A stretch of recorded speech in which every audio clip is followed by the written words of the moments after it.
this webinar is being recorded, but we are not live streaming. We will send you highlights of our discussion today. And of course, we welcome you to engage us through the chat box. And later, when we open the floor for the open forum, what will happen today is after the presentation of our guest speaker, we will have 3 commentators from Malaysia, the Philippines, and India to share their perspective on the input of our speaker. Then after our panel commentators, I will open the floor for open forum. Let me call on the resident representative of FES Manila joining us today to tell us about the program. Welcome, Vincent Satzel. You have the floor. Thank you very much, Macris. Hello.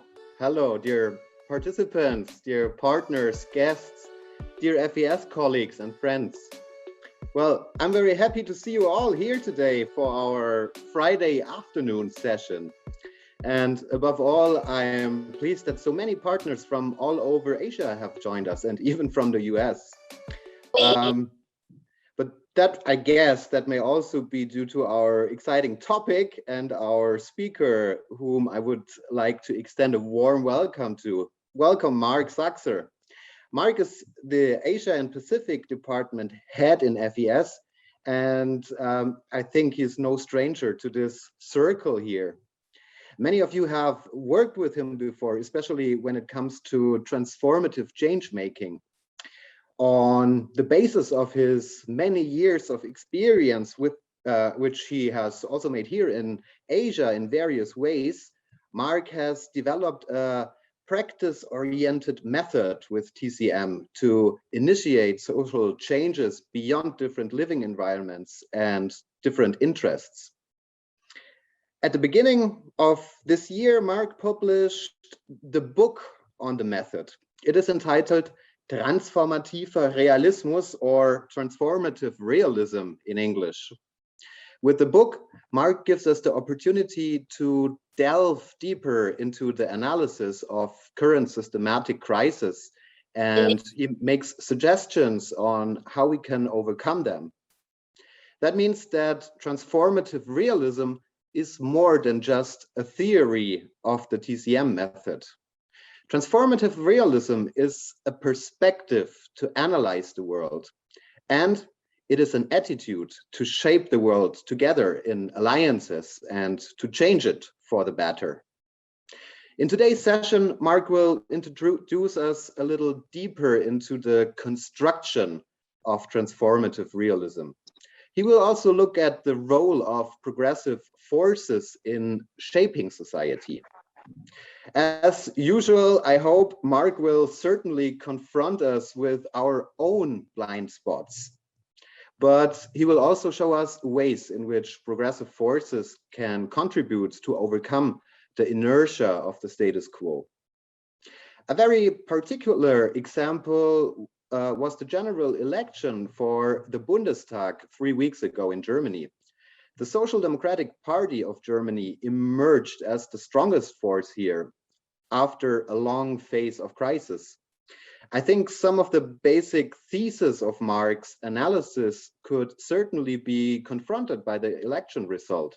I'm sure, Mark, you have a lot to say about that, but I hope, Mark, you won't go too deep into detail, because we are planning another event in November on the election analysis in Germany. And of course, we will be happy to share the date with all of you soon as it is finalized.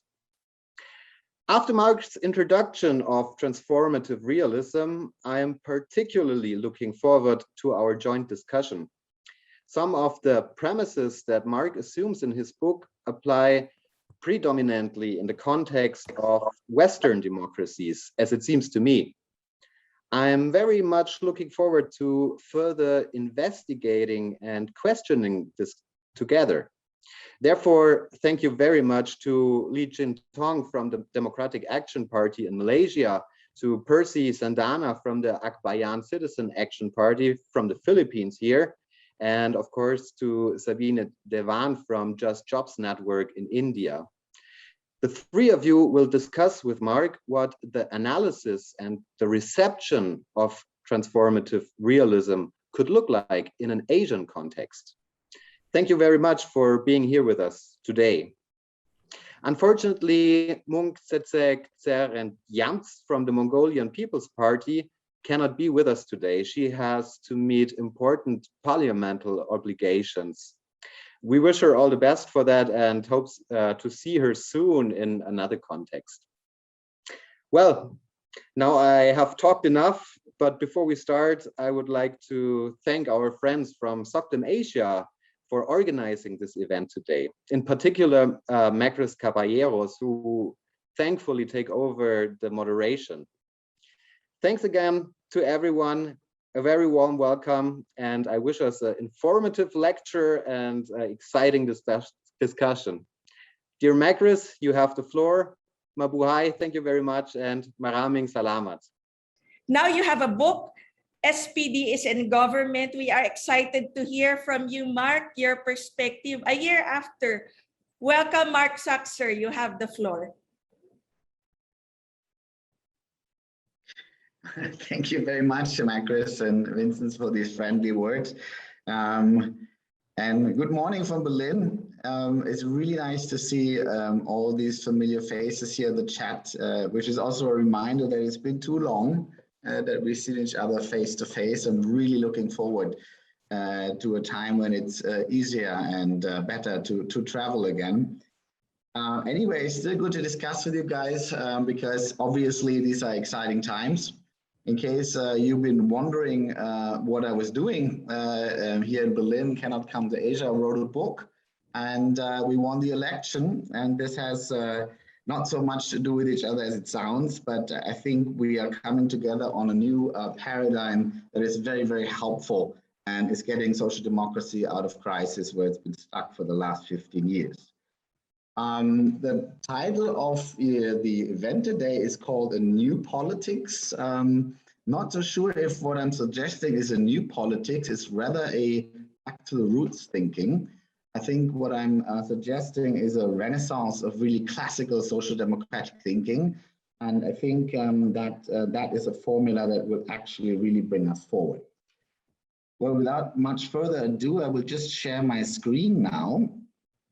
And if you can give me a sign that you can see that, Macris? We can see it, Mark. Go ahead. Wonderful. So what is this transformative realism? First of all, we have to talk about what that means, systemic crisis.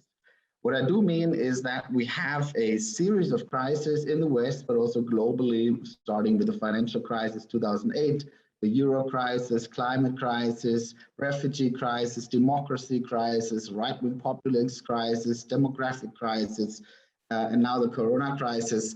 And I claim that these crises are not isolated events, but they're all connected to each other, they reinforce each other, and they cannot be solved with the old recipes of the past.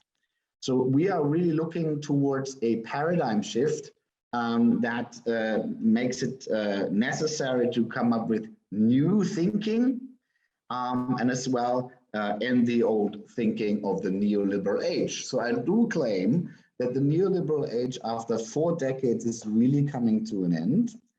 In Germany, by the way, this is demonstrated by the fun fact that the liberals and the social democrats for the first time in 41 years actually talk about forming a government together after being in opposing camps for 4 decades, the entire neoliberal age, so to say. Still, it is interesting to see that besides all of the things that we have been criticizing for 4 decades coming to a close and collapsing down, the progressive camp is still not strong, but very contrary, it's divided, weak, and disoriented. So it cannot really benefit from the window of opportunity that the new paradigm is emerging. I think that has a lot to do with the way that how we do politics. So what is this new politics? What is this transformative realism, and what does it have to do with these multiple crises that are interconnected? I say that with the way that we have been trying to do politics, how we have understood governance over the last couple of years, we cannot step up and tackle this systemic crisis.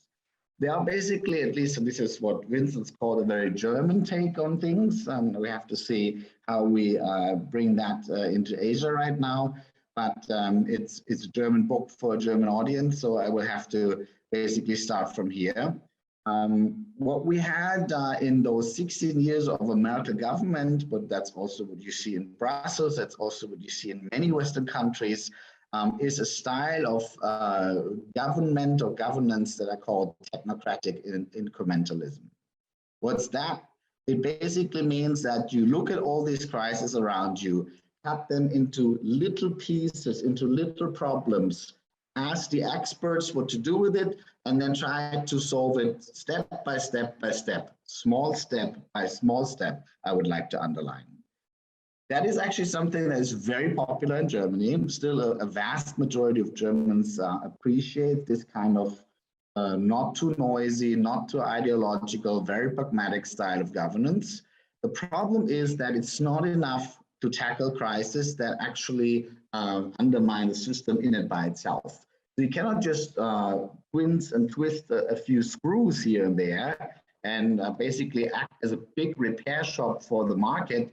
You have to be a little bit bolder than that, and you have to basically use a new technique of governance. Because there is so much frustration over this slow and timid kind of technocratic incrementalism, the progressive camp, by and large, has embraced an alternative vision of governance and politics, which I call moralist activism. That basically is frustrated with the state, which seems to be incapable and also unwilling to do what is necessary, but it also has lost all belief that the market can solve all the problems. So the focus here in the progressive camp, and we're talking social movement, NGOs, activists, is on the individual. The idea is to say, if every one of us understands what the challenges are, and we change our behavior individually, in some, we will be able to solve these problems and move into a better world. The problem with this is that it has two blind spots. Number one, if you are living in a free country, if you have a constitution that actually gives you civil rights, then you have the right to say, I don't want that. I'm not doing it, right? And that's what we are seeing, basically, because, and that's, I think, an important part to be understood, what we're seeing, what is behind this onslaught of right-wing populism or populism in general, is that there is an overall frustration with the way that the elites, and I'm also saying it's not only the capitalist elites, also the educated young urban elites, many of them progressive activists, are acting over the last couple of years. So people have the feeling that they're being looked down upon, that their lifestyle is no longer appreciated, that they no longer matter, and they don't have a say in what is happening to the country. And a lot of important thinkers have observed that with the shift from an industrial economy towards a knowledge-based digital economy, you have certain classes that are emerging as the new social forces, but you also have losers of this phenomenon. And that is basically, so to say, in old terminology, a class struggle between an emerging, rising middle class and a declining middle class. And that is actually what explains all these culture wars and all this populism and so on. So what we need to understand as activists, as progressives, is that we should not participate in that, but basically stay clear of that, because if you have, for everyone who wants more climate change struggle, someone who denies the entire concept. If you have, for everyone who would like to fight the pandemic with certain measures, someone who actually does not participate, in some, not much is happening. The second blind spot of moralist activism is that it is so focused on the individual that it has no appreciation for the concentrations of power in the sectors that really matter, the financial markets, the energy sector, and so on. There are very, very powerful interest groups in these sectors, and they will not go away or give you an inch if you change the behavior of the individuals. So we have to actually refocus on the political economy. We have to refocus on the balance of social forces. And that is basically the essence of transformative realism.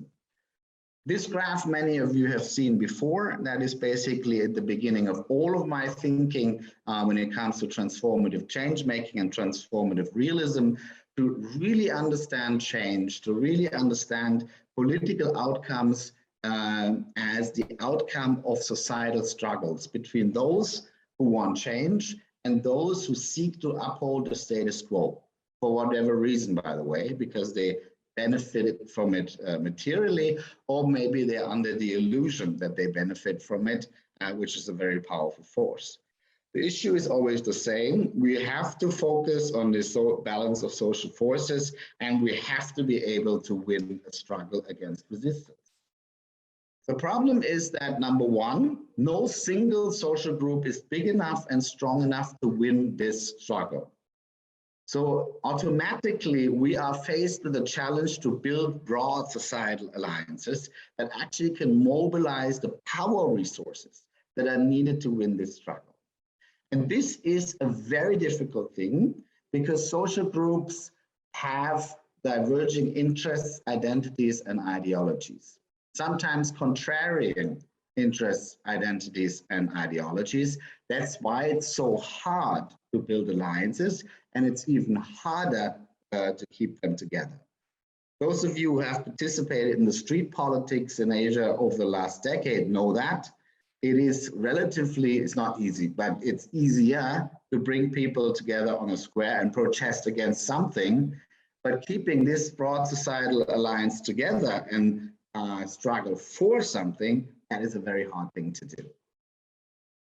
So if we are looking at the math of alliance building through a classical 19th century Marxist lens, so to say, it looked easier. It never was, by the way, but on paper it looked easier. You basically had a relatively simple structure of the industrial societies. You had a bourgeoisie, a proletariat, and what social democracy figured out, if you can form an alliance between the educated functional elites in the state apparatus and in civil society and so on, and the salaried working classes, you actually have a very powerful social alliance that can actually shift the development path.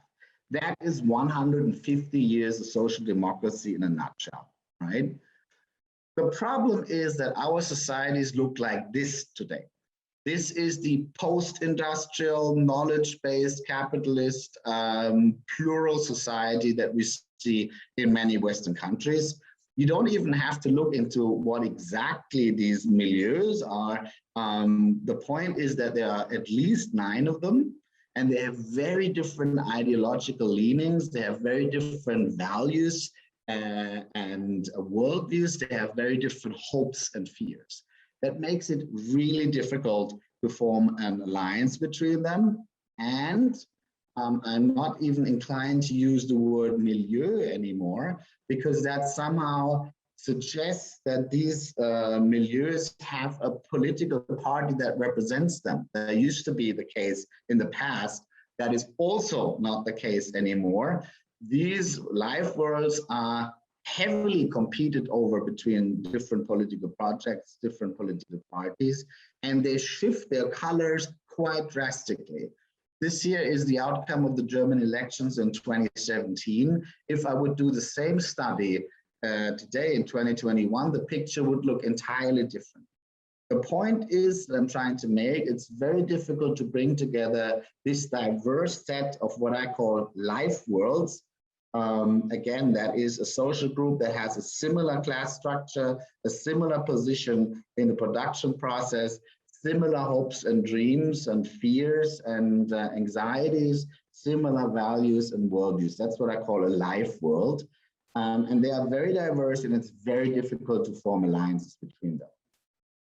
So how do we do it? I think all progressive projects are very much into alliance building. We have not been talking about much else in the last decade, but the approaches of how to do this and who you want to include and who you want to exclude are quite different. The old popular parties in the West, but also in you know, the Labour Party in Britain, Democratic Party in the US, the SPD and CDU Volkspartei in Germany, used in the 1990s and 2000s an approach which is catch all.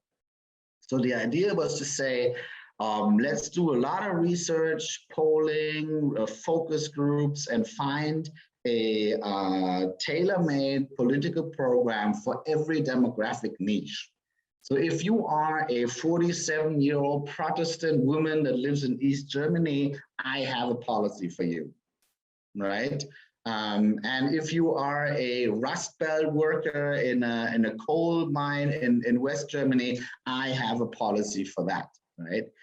The problem is that this increasingly no longer works in this pluralist society, and it has a very technocratic flavor to it. It's very inauthentic and is easily beaten by populists. Think about Trump and Brexit. They had no policies whatsoever, still they won the election. So there is something missing, and that is speaking to the heart.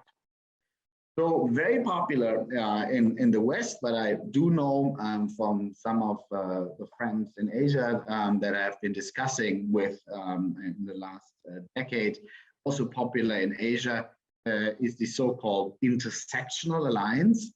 Intersectional alliances try to bring together the minorities, people of color, queer people, for instance, together with the academic, highly educated middle classes. That makes powerful street politics. Think about the Women's March in the US. You can bring 1 million, 2 million people on the street. You make each and every one of the alliance partners more visible, and you can use street politics in order to get stuff done. The problem is twofold.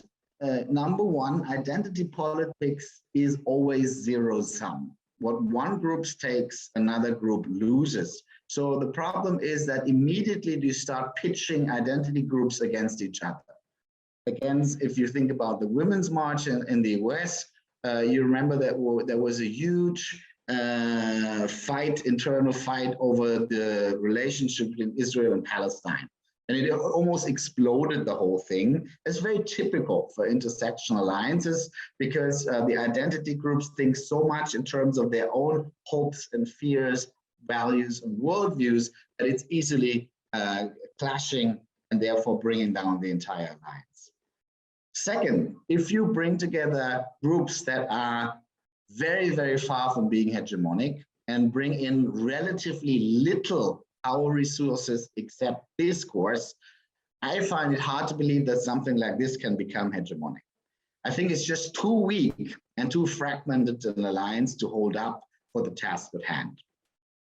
Another approach, which is very, very popular, promoted by such thinkers as Chantal Mouffe or Nancy Fraser, is the left populist alliance. Here, the idea is to say, okay, do away with all the fancy postmodern politics. Let's refocus on the old labor task. Let's actually try to win the lower deprived third of the population, and let's focus on the working class and push forward their interests. There has been an upgrade when it comes to the platform, the ideology. Think about the Occupy movement, think about the Bernie Sanders campaign. You want to create an agonism between the 1% at the top and the 99% at the bottom. And this new frame, this new constellation about the top versus bottom actually allows you to mobilize across identity groups, milieus, and classes. The problem is that it has never really worked. There are a few such movements in Southern Europe, Podemos, for instance, in Spain, that you may argue that it has worked. Some of them a little bit dodgy when it comes to their normative basis, like the Five-Star Movement in Italy. But in Northern Europe and North America, it just never worked. And there are reasons for that in the political economy. I don't want to get into that right now, but you can actually have a look why it's not working. So transformative realism brings together an entirely different form of alliance. It actually tries to bring together all those who want to see an alternative future, all those who want change, and excludes the hardcore spoilers that want to prevent this change from happening. So the entire technique is bridge building between different life worlds, bridge building between different social groups. The idea is to bring, to build platforms that are broad enough that people and groups with different interests, ideologies, and identities can come together and join forces.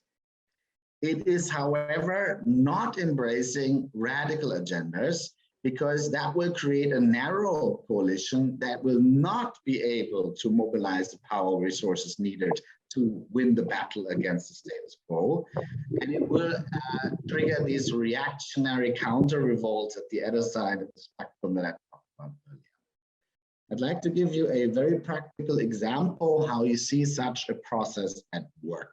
And that will be obviously a little bit controversial now for a German audience, but that's why we're here, right? So if you look at the field of climate policy, the climate political field, you will see that there are very strong social movements like Fridays for Future, but also Extinction Rebellion, that are pushing for a much more radical climate change agenda. They call it climate revolution. They call it climate state of emergency. In the electoral campaign of Germany, climate activists were actually staging a hunger strike in front of the Chancellery, the Prime Minister's house, and they wanted to force the hand of political parties to sign a contract with them that they would accept the framework and the program and the agenda of climate state of emergency. So the idea is to say the challenge out there is so great, so pressing, so enormous for the survival of the entire planet, of our entire species, that we can no longer wait for the slow-moving machinations of parliamentary democracy, but we actually have to bypass parliamentary democracies with all its rules and procedures and opposition rights and so on, and actually get the train rolling and finally get it done. The problem, as you can see in this graph, is that this kind of frame, this kind of narrative only speaks to a very narrow group of the German demographic, and it is precisely this critical, educated elite. Actually, I would claim that everyone in this call, including me, belongs to this life world. We all are critical, educated elite. Most of us even live in urban centers, and we have certain expectations, hopes, and fears. We have certain values and worldviews, and tackling climate change very radically usually belongs to that.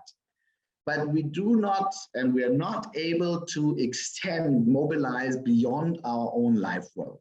A little bit what you call the committed bourgeoisie, committed citizens, which is the educated, older and more established elite in Germany. Maybe they are committed to that, but other than that, it is not something that reaches more than 10% of the population. On the very contrary, it triggers counter reactions on the other side of the spectrum. We have, for instance, measured in Germany that the sales of SUVs, these big Hummer-like trucks that are using much more climate unfriendly gasoline, gas gurglers, as you may call them, they went up. So despite of 4 or 5 years of massive mobilization on the streets, the entire media, the entire education sector caught on, and they're preaching the gospel of climate change, climate change, climate change. The discourse battle is long won. And yet the population, by and large, is exactly the opposite of what is being suggested, because they feel that we are looking down on their lifestyle and we are looking down on them, and they do not feel represented in this agenda.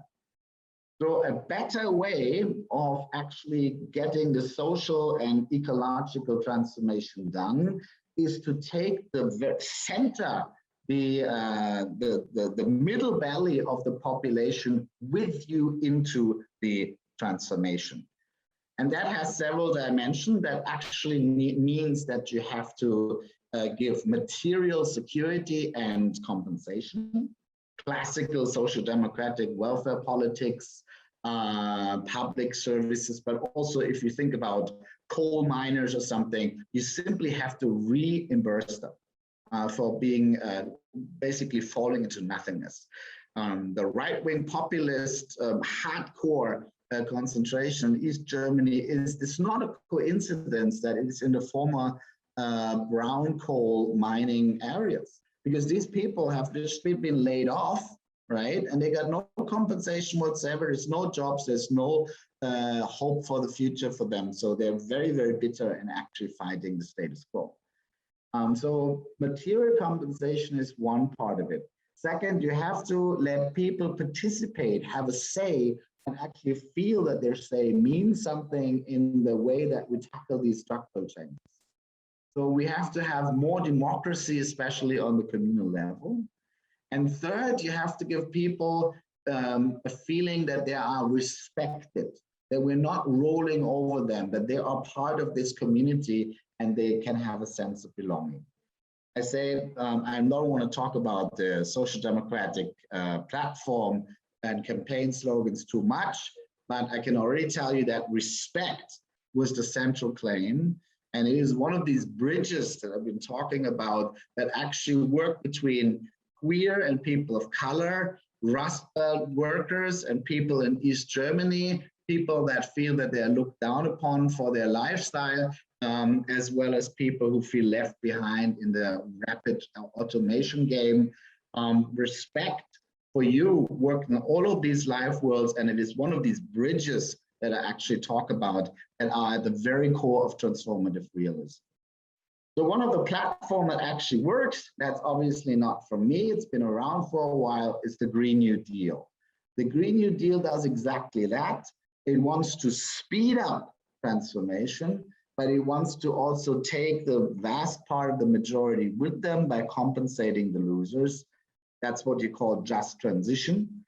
And I think it is a pretty smart policy, and I think this is the way that we want to go.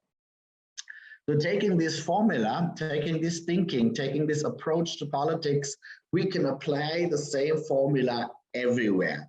We want to speed up transformation. We want to get drastic, dramatic, disruptive reforms going by actually taking the majority, the middle of the society and the population with us. So, and to say you're making, you're co-opting your opponents, and you're making the social foundation, the social base for reform politics broader. So one of the fields where I try to apply this formula, and I think that may be interesting for our Asian friends, is the relationship between the market and the state. So in the Corona crisis, but also when it came to the evacuation from Kabul, Afghanistan, the German populations and all Western populations had to realize that after 40 years of neoliberal austerity, the capacity of the state is very weak. Like, we're not very good at crisis management anymore. We're not very good at regulating anymore. We're not very good at steering with industrial policy anymore. The state has been hollowed out. It's not very capable. Frankly speaking, civil servants are not the top notch anymore. If you are young and talented, you will go into the private sector. You will not go for a very low salary into the state sector. All of that has weakened the state. And yet, when the shit hits the fan, people turn to the state and not the market to find the solutions. So basically, there has been a broad acceptance that the things cannot go on like they were, that drastic changes have to come. And people were looking for a leader that can act and implement that competently, but also with social balance. That was the decisive factor in the German election. And that has a lot to do with the new relationship between market and state. So a lot has been written about this, you know, everyone can have an opinion about that. But the very point of transformative realism is, I always say, as an analyst, my own opinion, I don't care for, right? Basically, what works and doesn't work is not functional. It is, what is the platform that as many life worlds as possible can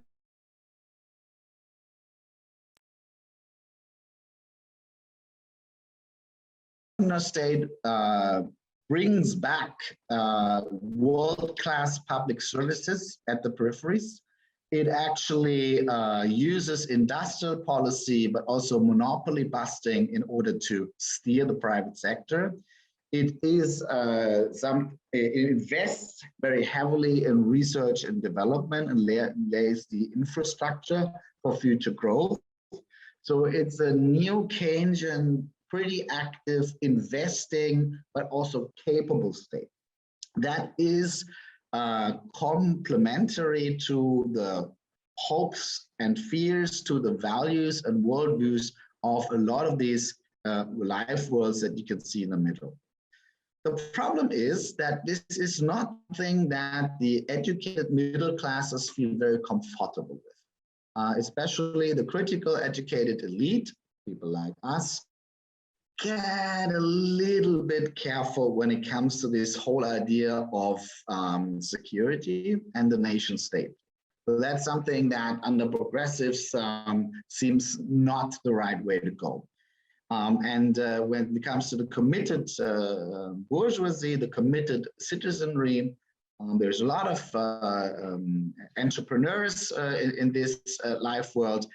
They don't like this whole idea of the state steering the economy, right? So they're very committed to free markets. So that means there is a limit of how much state you can do. And there is no going back to the 1960s model of, well, difficult to translate from German, I call it commando state. We're talking about a free market economy, but in the 1960s, when you look at basically the US and West Germany, but also Japan, there was much more state action than there used to be in the neoliberal age later. So I'm not suggesting to go back to that. I'm suggesting to be something more with a soft touch. I'm trying to suggest something that is complementary to the civil society and the private sector, but yet more active than what we had. The interesting thing is that this will be able to be complementary, is acceptable and even desirable by many life worlds, but not by all of them. So the idea of transformative realism is not to, catch all. It's not to say whatever pleases. It's not to say whatever we find in the polls could be acceptable or even attractive, but you also want to exclude certain life worlds and their hopes and fears and values and worldviews. So of course, that has nothing to do with the right-wing populist idea of closing the borders and basically building a police state. But it's also not compatible with this critical educated elite idea of open borders and defunding the police. On the very contrary, there's a very emphasis on providing security for the people. If you lose the middle class because it's afraid, everything's possible. And I think no one understands that better than our friends on the Philippines. It's a very, very dangerous game to play, to fumble with the idea of providing security for the middle class. It has nothing to do with the Wild West dreams of neoliberal new round of austerity and now let the market take over because the state is bankrupt. But it's also not the redistributional state that the hard left wants. The emphasis will not be on redistribution. The emphasis will be on transformation. And that's exactly how the Germans voted. I don't know if you realize that, but we have a left-wing socialist party in Germany, which lost 50% of its vote and almost fell out of parliament. And now we are basically being forced to form a coalition that we call a traffic light, which actually brings together Social Democrats, Greens, and the Liberals. A combination that is not easy to imagine on paper because there are many contradictions. What reunites all of these parties and the reason why all the other parties, the right-wing populists, the conservatives, as well as the left-wing lost, is that it was a choice between those who would actually want to do something and overcome the crisis and modernize the society, and those who wanted to stop it for some reason. So those who wanted to stop it, who either wanted to go into an imaginary past, like the right-wing populists, or basically try to water down and slow down reforms like the conservatives, were punished by the voters. And those of them who wanted to speed up transformation actually were rewarded by the voters. So that's the Greens and the Liberals. And social democracy, I believe, was elected because it promised to speed up transformation, but also bring the right social balance and the right political stability to it so the whole thing doesn't explode. That is the lesson learned from the German election, and that is precisely in line with the thinking of transformative realism to build a vast block of life worlds in the center of the polity and bring them into the transformation, but exclude the radical agendas of the margins so that you can actually come together on the same platform. This is where I stop here, and I'm very much looking forward to the discussion, and especially in bringing these thoughts into an Asian context. Thank you very much. Let me introduce our commentators. Welcome, Comrade Liu Chintong, former Deputy Defense Minister of the Pakatan Harapan government and member of the National Executive Board of the Democratic Action Party. Welcome, Comrade Percival Sendanya, former party leader of Akbayan Citizens Action Party in the Philippines, and now our candidate in Parliament. Welcome, Sabina Dewan, our friend from India, who is the President and the Chief Executive of Just Jobs Network based in New Delhi and Washington, D.C. I will have 2 rounds of questions for our panel commentators. But after each round, I will, of course, give the mic to Mark Saxer to respond after each round. And each speaker will have 5 minutes for us to hear your perspective on what Mark has discussed a few minutes ago. For our first round, I will begin with Comrade Tong, then with Comrade Percy, and then with our friend Sabine. How relevant is transformative realism as we go through major systemic upheavals during this crisis? And what do you think are agreeable points? And what do you think are contentious points from Mark's presentation? Comrade Chintong, you have the floor. Thank you, Marquis. Thank you, Mark, and also to all the other panelists and friends who are here this afternoon. The afternoon in Malaysia, I think morning elsewhere, and also evening elsewhere. I would just like to make a few points. First, I like what Mark talks about when Mark talks about respect.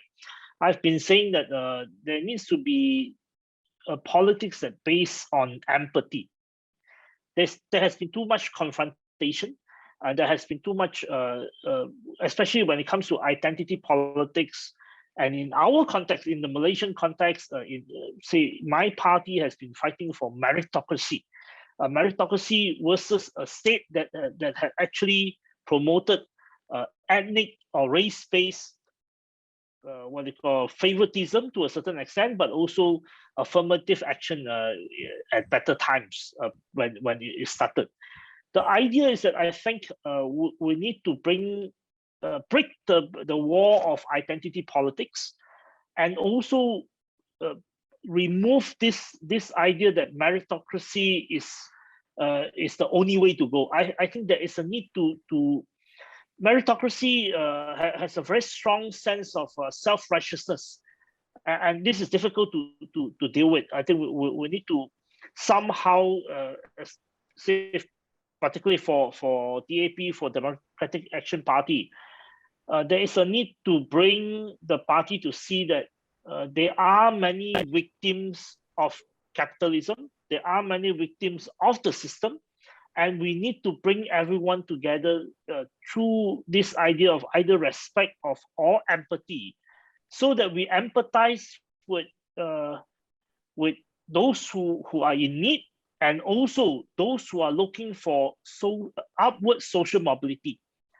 I think how to do it is difficult, but the idea that meritocracy is the ruling idea, I think that is something that we will have to move away from. We need to start thinking about how to deal with inequality. We need to start thinking about how to deal with climate. We need to think about democracy. Now, democracy is a fragile commodity.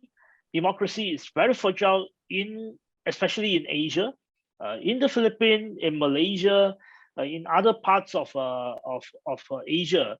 How do we entrench democracy? And also, how do we, say, for example, in the context of Malaysia, how do we strike a balance between centralization and devolution? More power to the states or authorities at a lower level, and how to ensure that there's no corruption at all levels of government? How to ensure participatory governing, which is difficult. Even when we were in government, it was difficult to get more participation in policy making, and how to deal with the questions of the health crisis, to deal with the questions of security. We will face with a lot more security challenges, both in our region and also elsewhere. And particularly in our region, there's either a crisis in Northeast Asia or in the South China Sea, where the Philippines, Malaysia, and other countries will be affected. So we will have to think about national security a lot more compared to the last 30 years. The last 30 years since the fall of Berlin Wall has been relatively peaceful, both in Europe and also in Asia. But in the next 30 years, perhaps we will have to spend a lot more on security, and we may have to think of security in a multifaceted way. Malaysia used to be very rural, but we are now highly urban. We need to think about cyber, we need to think about urban warfare, we need to think about some of these issues, which required us to rethink the way we conceive the state. We will also have to deal with the questions of health crisis. And I think with some of this recent development in China, and also Joe Biden's 3.5 trillion proposal, especially on care economy, the question of democracy, demography. The question of demography is being brought forward. The question of demography is being brought to the center in China, in some of this crackdown on tuition center, on some of this crackdown on cost of living in China, is very much related to Xi Jinping's or the Chinese government's concern about declining birth rate and the struggles that middle class family faces in order to raise a family, in order to have kids. I think the same goes to the United States, and therefore it brings the questions of care economy to the front.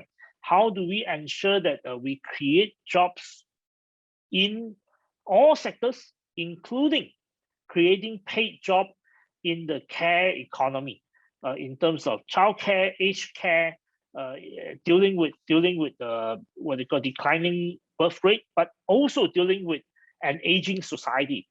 Now, these are the challenges that we will have to face, and I like what Mark has presented. My only concern is how to balance between, well, Marx is not trying to be a catch-all party, but you are trying to catch all to a certain extent.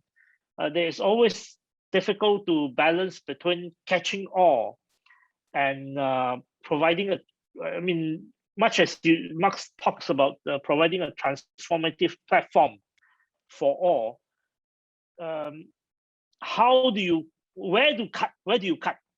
We'll still have to make a stand. We will still have to say that there are certain people who do not belong to this coalition. Who are the people that do not belong to this coalition? How do we deal with them? And how do we actually ensure that our own elements, our conventional elements, are not radicalized, and ask for more radical solutions? I think these are questions that are on my mind. Perhaps Mark can deal with later. Thank you very much. Thank you, Mark. Chris. Thank you, Mark. My deepest appreciation for the presentation of Mark this afternoon, and I think it has come in the most opportune moment, as the pandemic, the corona crisis, has really exposed and further dramatized the weaknesses of the status quo. And also it has exacerbated inequalities.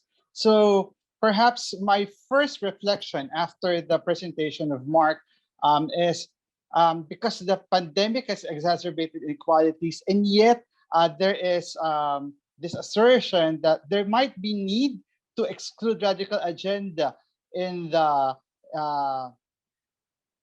radical agenda of the margins. How do we negotiate that terrain?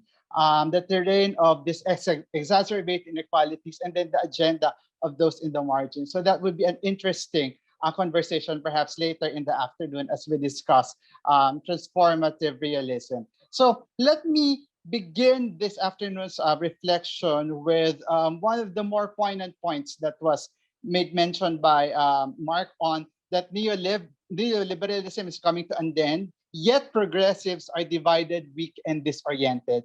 And I preface my reflection with the earlier point about how the pandemic exacerbated inequalities, how it has further exposed the weaknesses of the status quo. And this should have been the perfect time for progressives to rise to the occasion and propose our alternatives. And yet we are in that position where we are divided, weak, and disoriented. So I'm not sure if this is an experience being shared by other comrades and colleagues in the region, but this is quite the case in the Philippines right now. Thank you, Mark, for emphasizing that transformative realism is actually a renaissance of social democratic thinking and practices. And it's no accident that I'm wearing a shirt shared or given to me by young colleagues from the PMT a few years ago when I was part of the training as a resource person to inspire that conversation this afternoon. So this new thinking has emphasized a point that I think is often lost to us as progressives, and that is to position our alternatives in such a way wherein the objective is, as mentioned by Mark, to overpower resistance of the status quo, because we have always positioned ourselves as the resistance. And I think what Mark has showed us this afternoon is we can frame it the other way by looking at our alternative and then positioning the status quo as also the resistance to our alternative. So that's a very interesting point. What I also find very interesting now is that this transformative realism as a new way of thinking and practice is very instructive during a time wherein there is great polarity around the world, especially in areas where there is a right-wing resurgence and right-wing domination. So I think one question that I would like to ask also this afternoon as a critical point of reflection would be, in this polarized situation, you've mentioned that compromise is a hard sell, and yet compromise is a necessity. So how do we negotiate, given the context of what I've mentioned as exacerbated inequalities a while ago? I appreciate very much the call for a reframing of how we do our alliance and coalition building, but taking from the observation of the German experience in relation to the experiences in the Philippines, my initial gut feel is that a stable political party system is a prerequisite for that kind of a practice. So Mark, I think the other point that I would like to raise also, and perhaps you can elucidate on, is how would this kind of coalition building work in systems like in the Philippines, where the political party system is, if not totally absent, quite wobbly and obfuscated. And the last point that I would like to emphasize this afternoon for this round would be,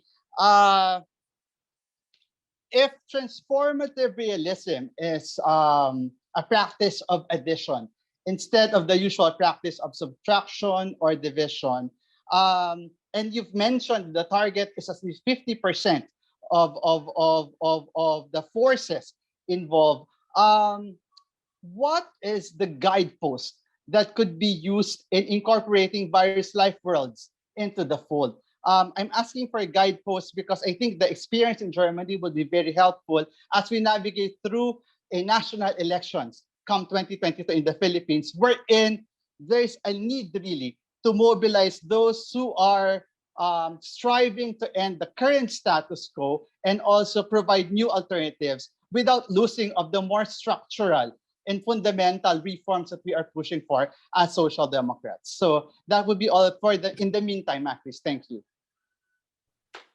Thank you, Percy. Again, I will repeat the question to Mark, but thank you for pointing reframing of positioning in the political field to reposition the status quo as also resistance to the agenda of transformation. Let me call on Sabina Dewan. Please, you have the floor. Wonderful. Well, thank you so much to SOCDEM Asia and to FES for the invitation to be here today, and to the chair, Macris. You're extremely articulate in capturing the main messages of the discussion, and it's a privilege to listen to you and, of course, Mark Saxer. Congratulations on the book. We've interacted on it several times.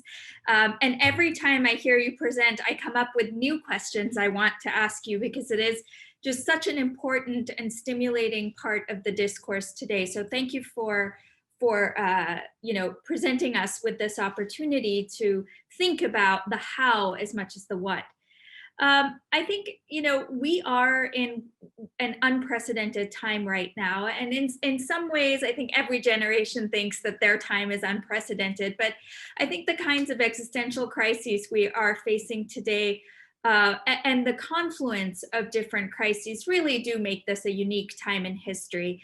And what do I mean by the confluence of crises? I think one, of course, there are big transformations like technological advancement. Now we've got the pandemic, climate change, that are really upending the way that we all live and work, and our own individual abilities to adapt to this kind of change.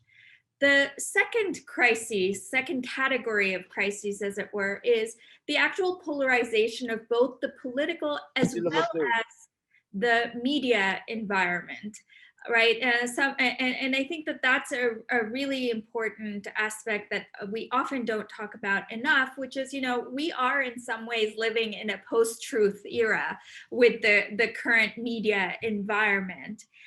So that would be like a second sort of category of challenges that we're confronting these days.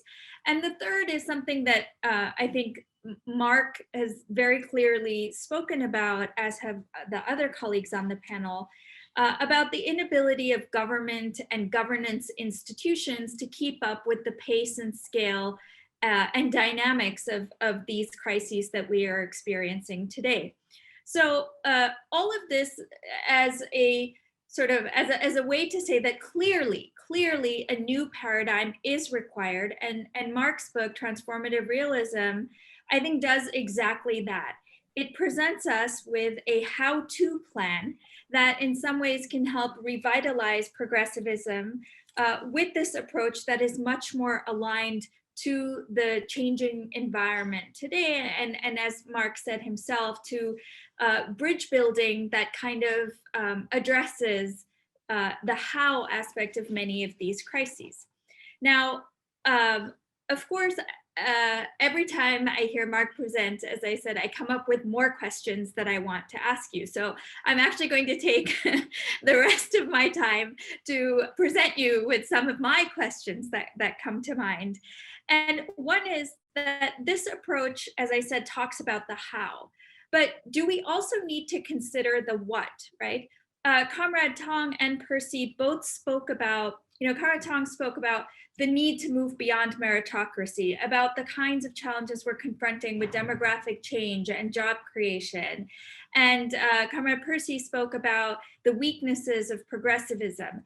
I think there is a fundamental question here that, yes, we need to build bridges and expand social alliances such that we can adjust to the pace and scale of change that's occurring today. But at the same time, do we as progressives first also need to consider what a new agenda for 21st century change looks like? And do we need to actually fundamentally question some of our own assumptions that no longer hold today? Don't get me wrong, I don't want to be a spoiler and be cast out of this discussion.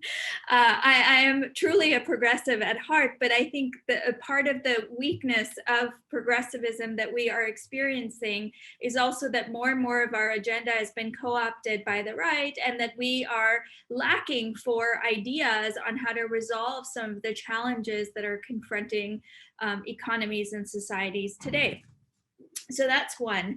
The second is, Mark, you spoke about sort of the problems with technocratic incrementalism. And, I wonder if the notion that we can have some kind of a big bang reform is a little bit too optimistic. Isn't all change incremental? In some ways, I think we have several factors that influence the ability to make change. So even if we have a large alliance between, we build bridges and we create the social alliance to affect change, which I agree is the absolute right approach and it is something that should be implemented. But is it going too far to expect that will necessarily lead to big bang change and not incremental change? There's macroeconomic factors, political and other economic factors, socio-cultural factors that all have to, that all affect the ability to institute change. So isn't all change incremental?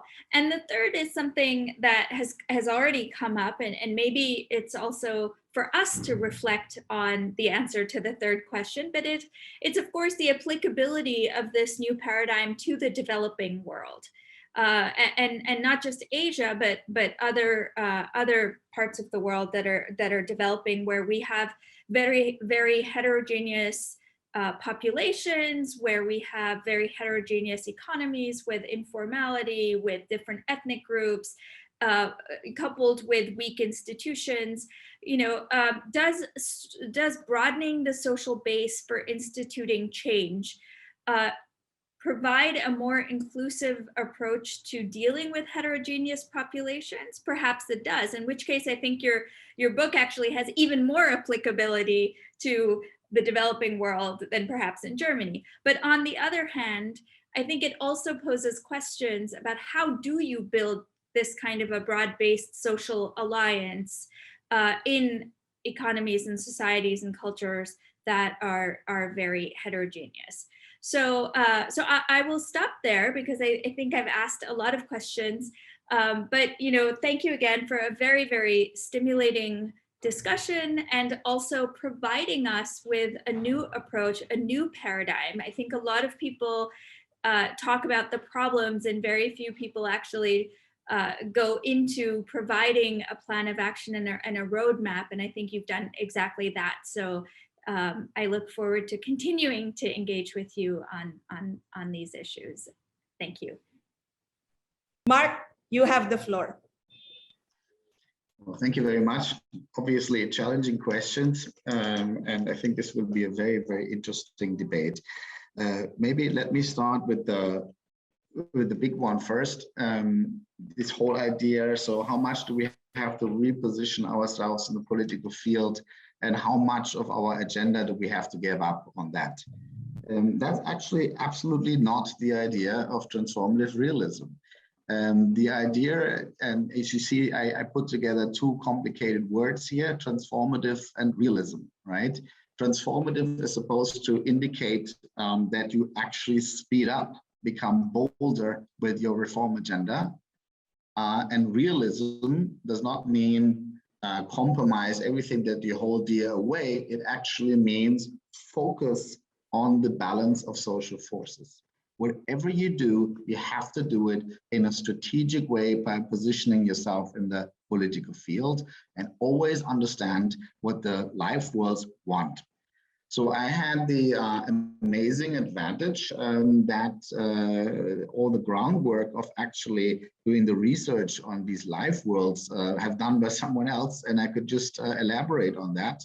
That means if you want to try out the approach of transformative realism in your societies, you need a similar understanding of the political field of your life world, so to say. I cannot give that to you. That is sociological work that has to be done. But everything starts from there. So to go to all the questions, first, Macris, you said, that what is this renaissance of social democracy and in theory and practice.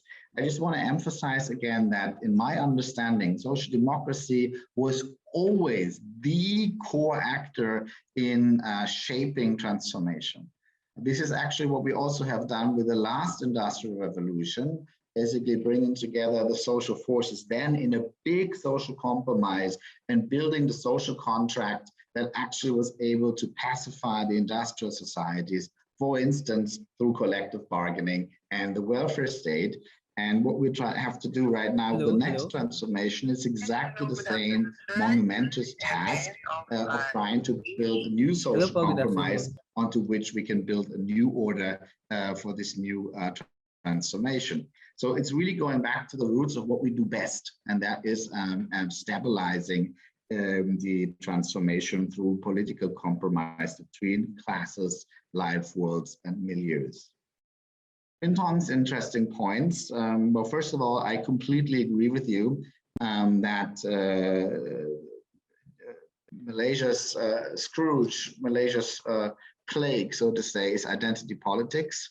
And you will never have the opportunity that we had in Germany, that both popular parties understood that identity politics is toxic for them and try to not talk about it at all. I think the Malay dominant parties will never do you that favor. What may be helpful is, again, and I think you already picked up on that, to try to bring together your warring tribes, to bring together as many identity tribes as possible through a bridge along the y-axis of identity, culture, and recognition. And I think the term respect works extremely well in the German context. It may be worthwhile trying to think about a similar idea in the Malaysian context, how you can actually express that, and this may be a false accusation, doesn't matter. In politics, false accusations stick, that you're looking down onto someone, that you are actually trying to take away their privilege, that you try to change their way of life, that you disrespect basically parts of the population, and convey the message that that's exactly what we're not doing. We would like to recognize you, respect you. It is a good bridge. Maybe it can be used in Malaysia as well. You emphasized the agenda of Joe Biden. Let me just reiterate that I think it's extremely important to understand what is going on in the United States, because this is where the new paradigms are set. Let's not fool ourselves. What happens in the US will happen sooner or later in at least half of the world, certainly in Europe. And if we look at what he's doing with this multi-trillion-dollar investment project, which is called Build Back Better, that is the end of neoliberalism and the beginning of a neo-Keynesian economic development paradigm. I cannot even overstate the importance of that. And I think this is what is reformatting the political field in all Western democracies and will have huge implications on how the global economy is constructed.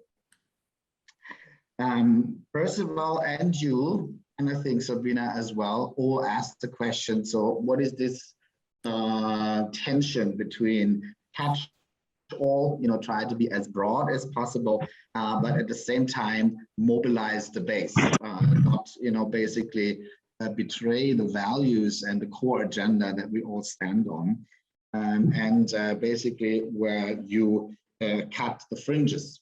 I mean, if you want, I can later show you those 5 platforms that I've constructed. It's always the same. You basically try to cater to 50+X% in the center of the voter basis of the population, and you always exclude the fringes. It's always the same formula, but it is different how that works on every political field: climate, international politics, economic politics, and jobs.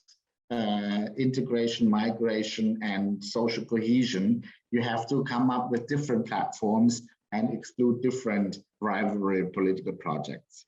Like I said, we can go into that, but I think there is a more fundamental question behind it. One of the things that I have learned in Thailand when I was the country director there, and some of my early writings were translated into Thai, that the Thais felt extremely uncomfortable with the word compromise. Because if you translate that into Thai, it means something like defeat, right?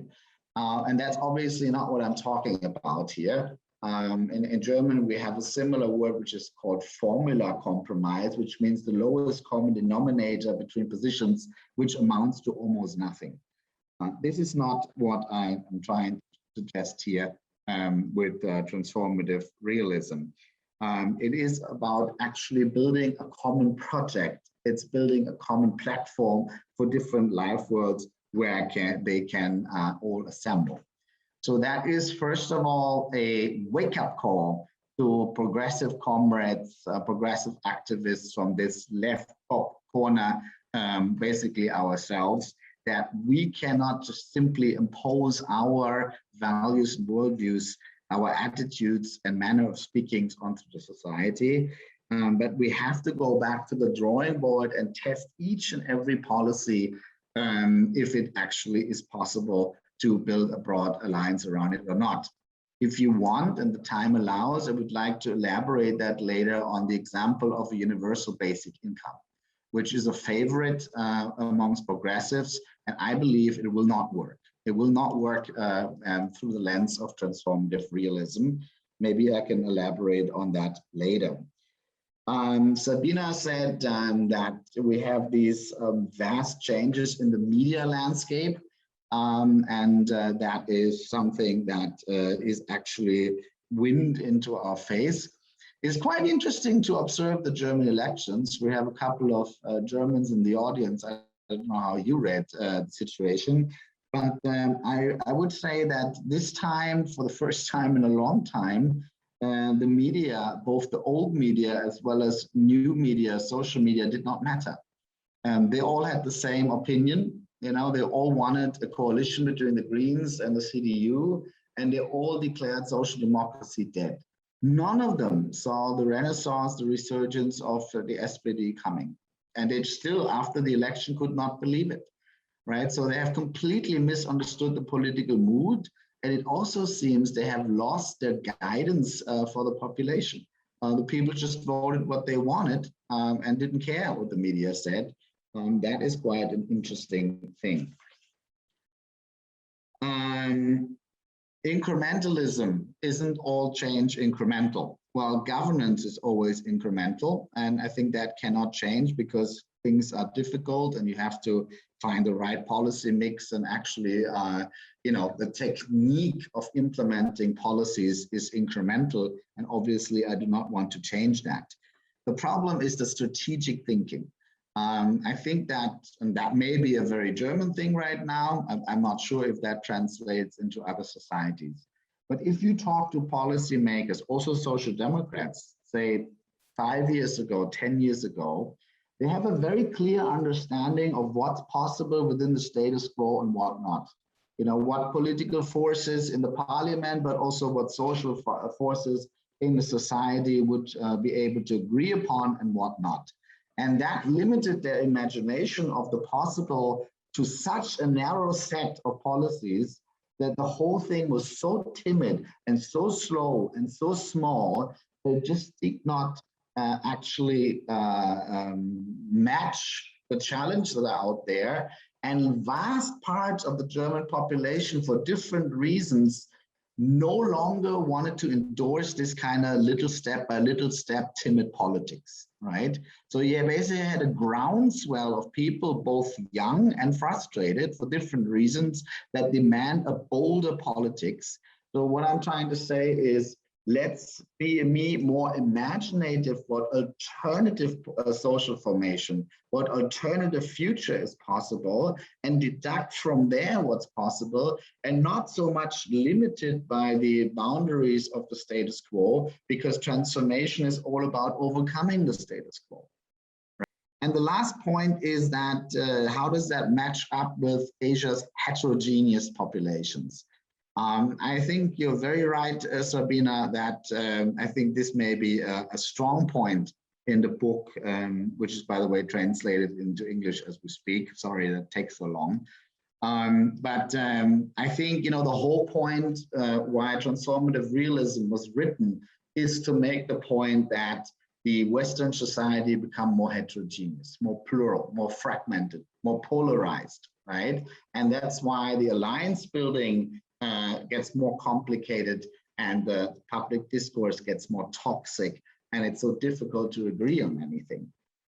So I think that that is basically something that we're very much in line with, to operate politically within very fragmented society with very different life worlds, and how to bring them together. Again, like I said in the beginning, you need a little bit of sociological research and groundwork that can actually measure up the life worlds in your country, in your society, and build it from there. What you cannot do is copy and paste the proposals I made for the German society. By definition, that will fail, right? Because it is very much catered to the life worlds in Germany that has to do with history and culture, that has to do with anxieties and hopes, that has to do with religion and demography and so on. And you cannot just copy and paste from one society to the other. But what you can do is imitate and copy the technique. You basically, by looking at the life world of your society, have a very clear understanding what they want and how you can bring them together, and therefore build platforms that match your society.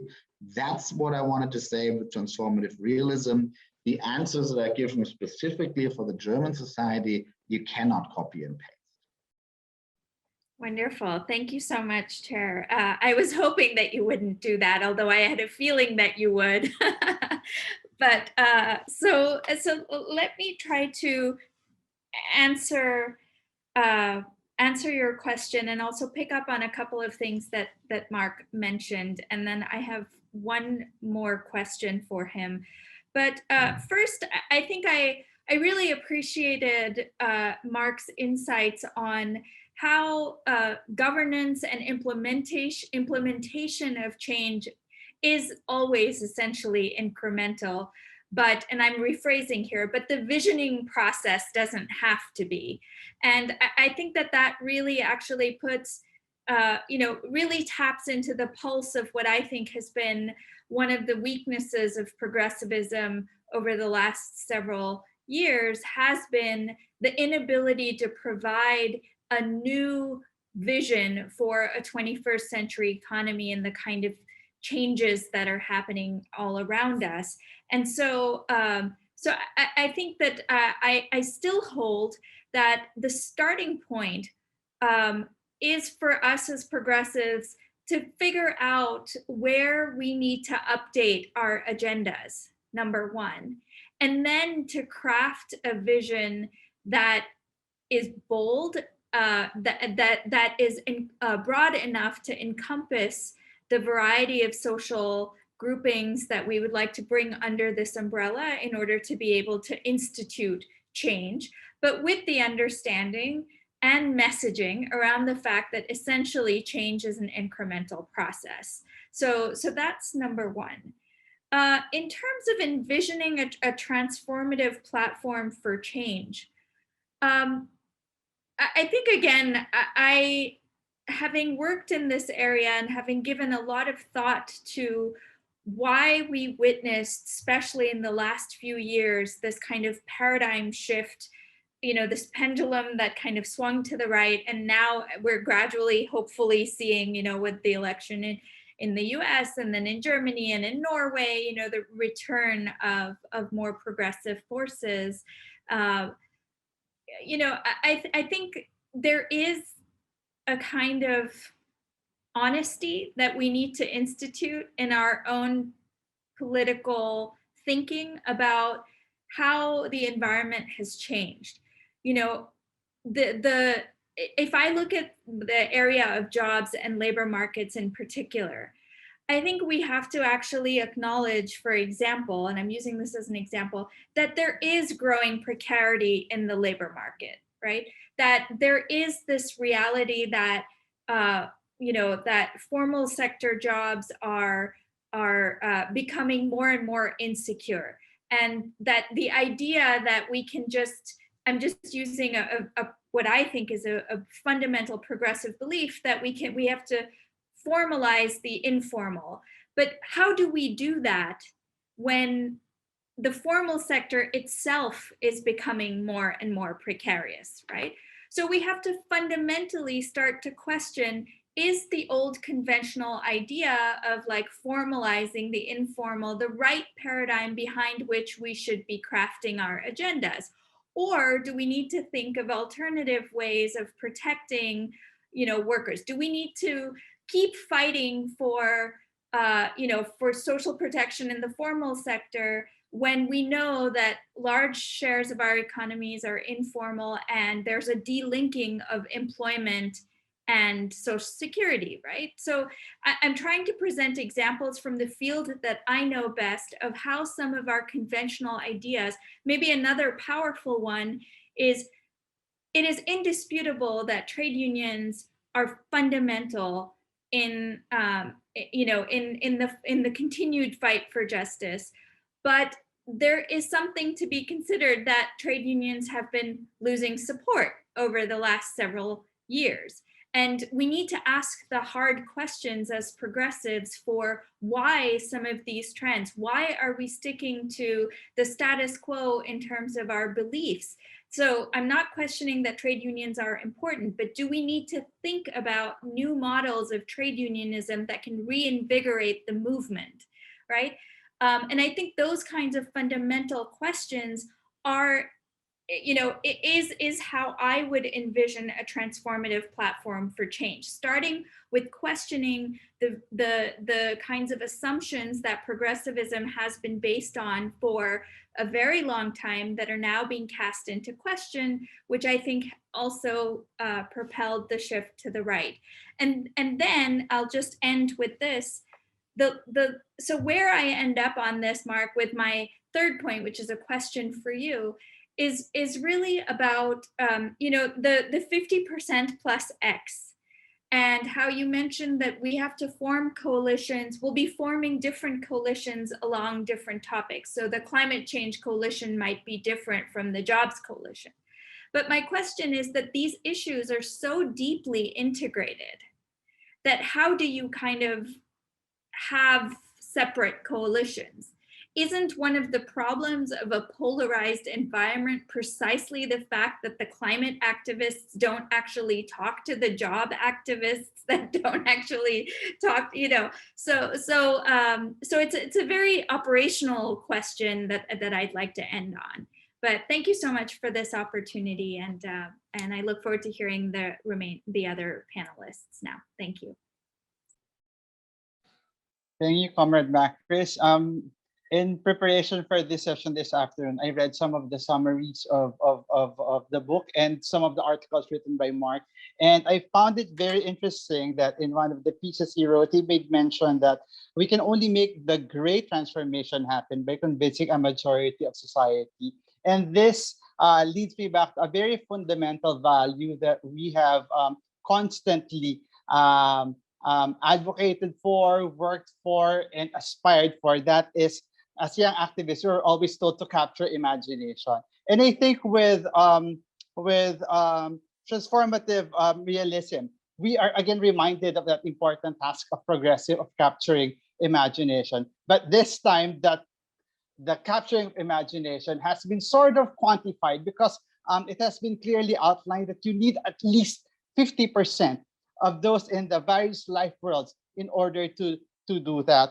And what I found very instructive in Mark's proposition, and how he documented this practice that has won the election in Germany, and now that has been developed into a worldview and a way of framing our actions, is that it has given emphasis to the recognition of the diversity of life worlds. And I think as progressives, that's one thing that we have to learn, how to value and appreciate these life worlds from the lens of what was mentioned a while ago about aspirations, hopes, and fears. As activists, we tend to be very rational and stay away from these very valid feelings and emotions, which have been weaponized by those in the right. I imagine that transformative platform of change has a very strong foundation on these life worlds and on these drivers of these life worlds. On the second question for this round about how can progressive win or at least make this viable this time, I feel the pessimism with the assumption behind the question, but it is also something very real. And as what we would often say, we can only find solution if we recognize the problem. And in recognizing that problem, I think that in shaping our power agenda and in pursuing our change-making strategies, indeed, we have to recognize that there has to be a bigger vehicle for that. So social democracy perhaps can look towards transformative realism as a critical vehicle for our change making. And hopefully it will not just be about building bigger tents, but more fortified structures anchored on stronger basis of unities that cannot easily be washed away by, say, a wave of authoritarianism, a wave of populism, something that is more robust. And transformative realism, I think, has challenged us as progressives to look into that. So again, thank you, Mark. Thank you, Comrade Macris. Thank you, Macris. I like what Sabina said much earlier, that we need a new agenda, and we need to define what is our agenda in order to reach where to go, in order to know where to go and what to reach, and not just a transactional move. I would say that ultimately we should come back to look at individuals. I mean, Asia, particularly Malaysia, we have to deal with heterogeneity of in our society, and we have to deal with ethnicities and all other identities in our society. But I think ultimately we need to bring everyone back to the questions of us being human. For humanity, for citizenship. I mean, bringing people back to the basic formation identity, that is citizenship in the society, and using that as a basis to build democracy, using that as a basis to build empathy and to build respect perhaps when Mark was talking about respect, maybe the word for Malaysia would be dignity. It's quite commonly used in our society, dignity. How do we move away from ethnicity and use the word of that used to be practiced in other sector, the word dignity for citizens, the word dignity for workers, for mothers, for women. Perhaps maybe we should think about that.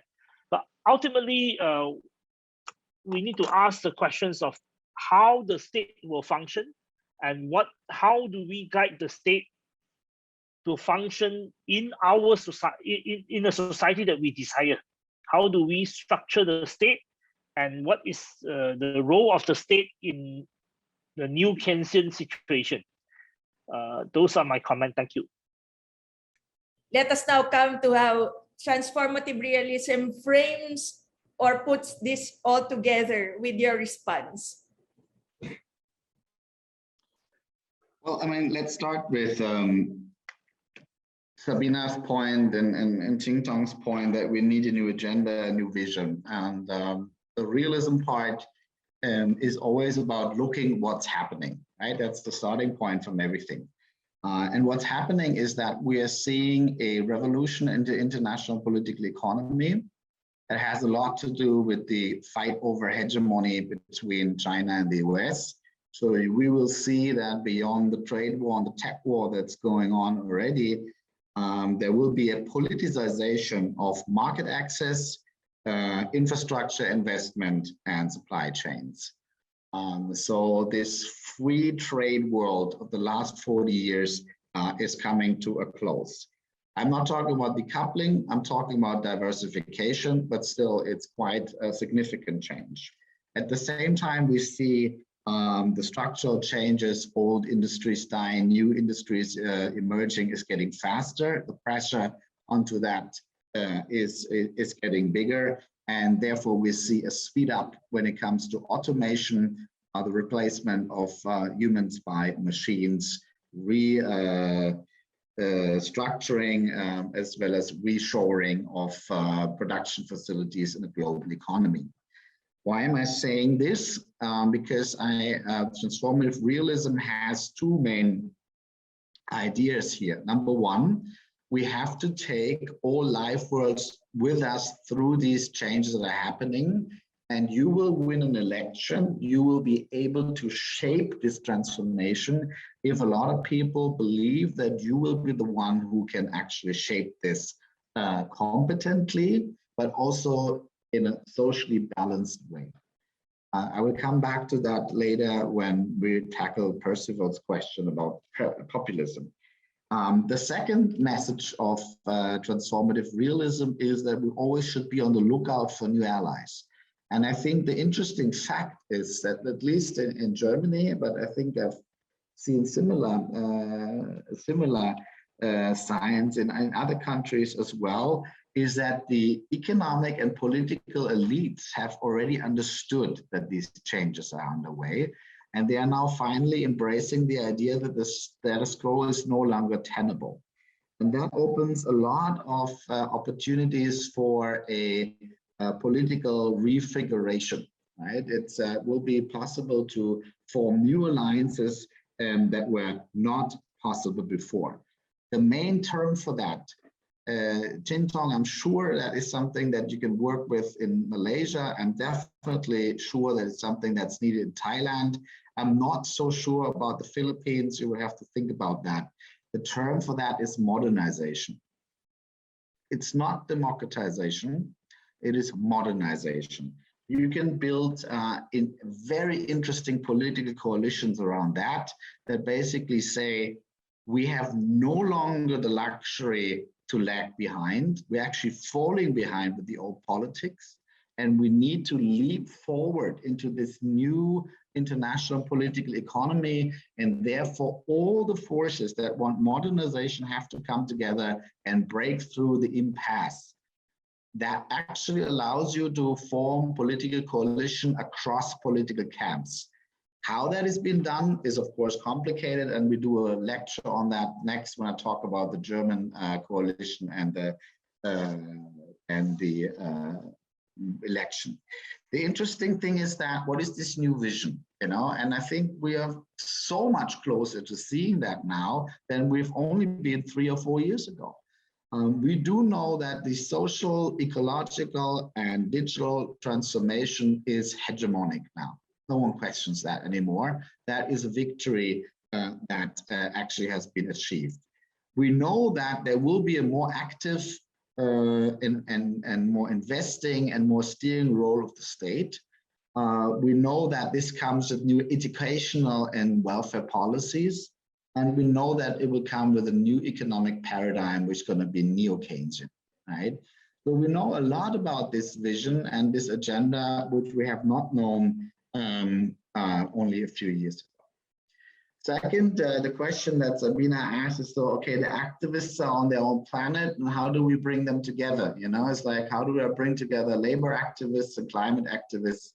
And this is something that we have been very, very active also as FES trying to do that. I think that, you know, bringing together physically on the same table is already a great start, because all politics is local and personal, so people have to talk to each other. That was always this idea of these seed communities that I brought to the table. But there is also a theoretical and strategic, I think, intervention that needs to happen. I think if you talk to progressive activists around the world, right, they have a couple of things internalized. All of them understand what intersectionality is, and all of them understand what the multitude is, and all of them have these kind of bottom-up based ideas of politics that were promoted by Antonio Negri and so on. I believe that's all nonsense, and we have to replace that with a new strategic paradigm. I suggest one right here. So it's kind of the guiding thing that you have in the back of your head of how you tackle politics. That needs to change. And if that is, maybe doesn't have to be spoken at the table, but, you know, basically what is your political instinct, what you're trying to do? I think Percival really brought that message home to say, what we want to do is to build an alliance that is so strong that we can break through the resistance to our agenda. That is an entirely new thinking. That's not a multitude that comes together on a street square and protests. That is not some activists that nibble around the fringes of the political field. That is actually going for the center and defeating the other side, but also trying to bring together as many people and co-opt them in order to move forward. It's a new kind of strategic thinking. I think that's needed. So Percival said, how can we actually bolden up this, that we're not so easily washed away by these waves of populism? And I would like to answer to that, that we have to maybe also understand clearer what actually causes these waves of populism and what we have to do with it if we want it or not. I think let's say the fertile ground on which populism actually can grow is that there is a vast feeling in many life worlds, in many segments of the society, that people feel threatened by different things. It can be by crime, but also by social decline. It can be by losing their jobs. They have the feeling that no one listens to them. They're not being represented by the political parties, but no one is also actually showing up at their doorstep. That's actually what won the German election. It's like really knocking on doors. So you need an army of volunteers to actually speak to people, because them being heard is the first step towards being taken seriously. We had a lot of people who were voting in East Germany for the right-wing populists, and they said, I do actually feel ashamed that I have to do that, but it's your fault because you were not there for a decade. You didn't come up, right? So it's an act of self-defense. I'm not trying to apologize that. I'm trying to understand political psychology. The third feeling is that whatever I do, I'm the little man. I can do nothing. It doesn't matter. You know, it's a problem. We need to find on the communal level, maybe through citizens' councils, something like that, venues, opportunities where people can make change in their life world, in their own environment, that they can actually see, feel, and touch, so that they have the feeling they matter again, because the depoliticization of a lot of people has been the biggest problem for progressives all over the world. And the fourth element, and that's the most toxic one, is the feeling that the elites look down on me, look down on us, right? And that's not just the capitalist, old feudal elites, that's also, and that hurts, I'm so sorry, us, right? There is a feeling that the progressives are looking down on us because people don't speak the right language. People still eat meat.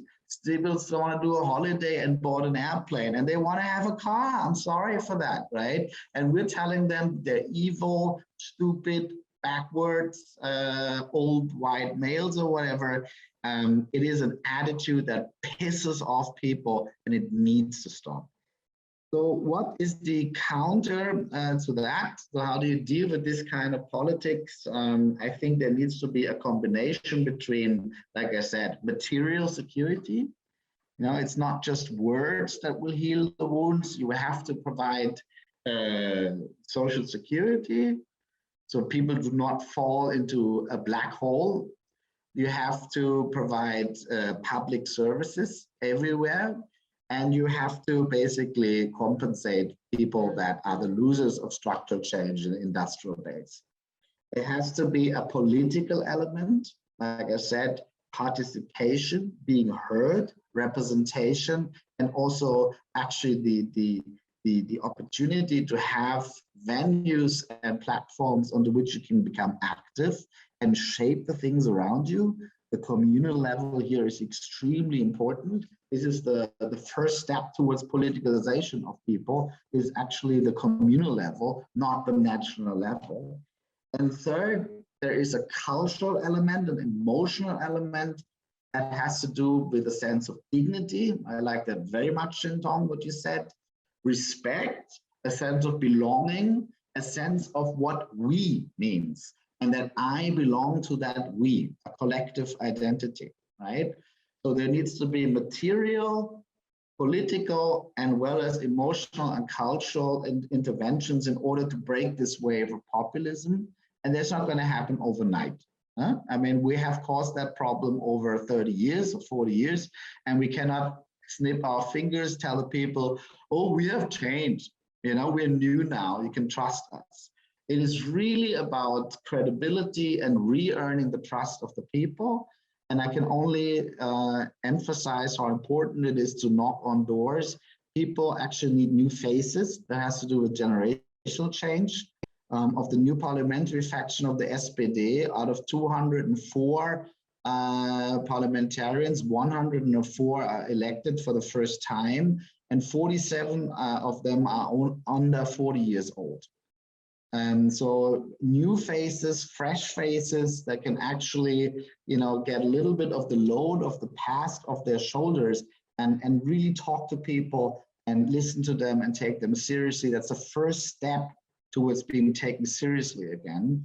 So it's a lot of, you know, conceptual work. I think that's what I'm trying to bring to the table with transformative realism, but it's also organizational work that has been done by the political parties that actually allow to bring real life people to this, that people can speak to and exchange their mind. That is also part of the puzzle.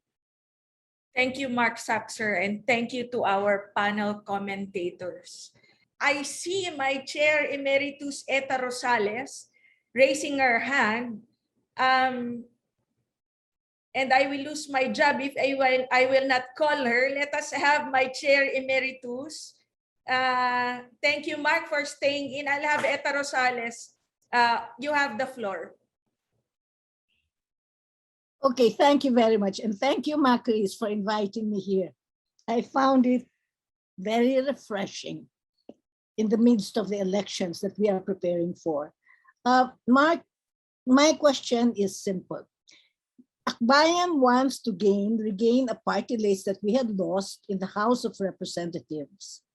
a party list, and the number one nominee is Percy over there. My question derives from an earlier point. I was late, but I was able to catch some of your words where you said that you don't copy and paste one society to another. And it has to do much with the party list system in the Philippines. We copied and pasted the party list system in Germany, in Western Europe, and adapted it to the Philippines. But I said that the party list system, which is grounded on proportional representation, is effective in Europe because the entire parliamentary system is actually guided by proportional representation. And in the case of the Philippines, it is not. I am certain that you are probably aware of the situation in the Philippines. How do you look at that? Your comments. Thank you, Ka Eta. Mark, any thoughts on the proportional representation system and how it can be a weakness or a strength in pulling coalitions together or a transformative alliance to jump from it? I think that would be an entire new lecture now. And I think there's an entire political science scholarship around these questions. It's not going to help you much for the next election anyway, right? Because you're not going to change the system. I always like to compare also the situation of comrades in Asia with each other. And we have, of course, one of the alliance partners we have in SOCDEM is the Future Forward Party that has now been banned and reformed. And they wanted to go for constitutional reform as the first step when they entered the parliament. And I told them that is a terrible mistake. I thought it was an absolute terrible mistake. And it turned out that way, that this kind of street politics that it goes right to the center and then even goes to try to attack the monarchy out of a position of weakness. I think that's what always drives me mad, is that like we're so traumatized by the experiences that we have that we try to change everything at once. Doesn't matter how strong we are or weak we are, doesn't matter how strong or weak the opponent is, and just march right to the gates of the castle and get slaughtered. I think is a terrible strategy. I think speaking with Gramsci, it is a long battle, and you have to win a lot of. It's a long war, and you have to win a lot of battles, and you have to be exactly clear what hill you would like to attack next. I think the Constitution would be the very last that I would care for, because you will not win that anyway. So you waste your energy on something that you will definitely lose. I think at the end of the day, it's about building broad-based societal coalitions that are irresistible. And once you've done that, right, once you've built a political platform, then you can actually try to tackle things. My emphasis, and that also goes to Chin Tong, who knows that already, is like stay clear of identity politics. It's unwinnable. It's a losing battle, and try to focus as much as you can on bread and butter issues. So jobs, social security, public services, these are the kind of things that I would tackle first. These are winnable battles, but they're still hard, and you're still not strong enough to do it, right? So there's no way of foregoing the alliance building. Without the alliance building, nothing will happen, right? But once this allying is there, and I think Percival already reminded us how fragile that is, right? I would lead that new coalition towards a battle that you could possibly win. And that is, like I said, modernization and material bread and butter issues. Wonderful to be discussing with you this afternoon. For you, Mark Saxer, I will wrap up the discussion with takeaways from your lecture. The Transformation Project, through transformative realism, stands on two legs. One is a life world platform, and on a transformative alliance. You gave us handles on analysis, theory, and practice. One is emphasis on material condition, but be appealing enough to appeal to the emotions and make it an irresistible project. Number two, we need people participation at the heart of the democratic process if we are to continue this pursuit of our power agenda. Number three, respect, and to add to Chintong's point, dignity as a call against polarization and unity. Number four, we mobilize social base around an alternative future. And number five, we need to reimagine in this neoliberal age the state and market dynamics. Through a Gardiner state, we offer modernity. We offer a nurturing and active state as against the old, the backward, the rotten. And transformative realism provides us with a strategic thinking towards transformation. On my last point, you just reminded us to be confident about our politics. It is what we do. Transformation is what we do. So for Social Democrats at this age, in the face of pandemic, let's continue transformation because it's what we do. Thank you for your time, Mark Saxer. And thank you everyone for joining us this afternoon. This is Macris Cabreros from Manila. Keep safe and we will see you again soon. Mabuhay.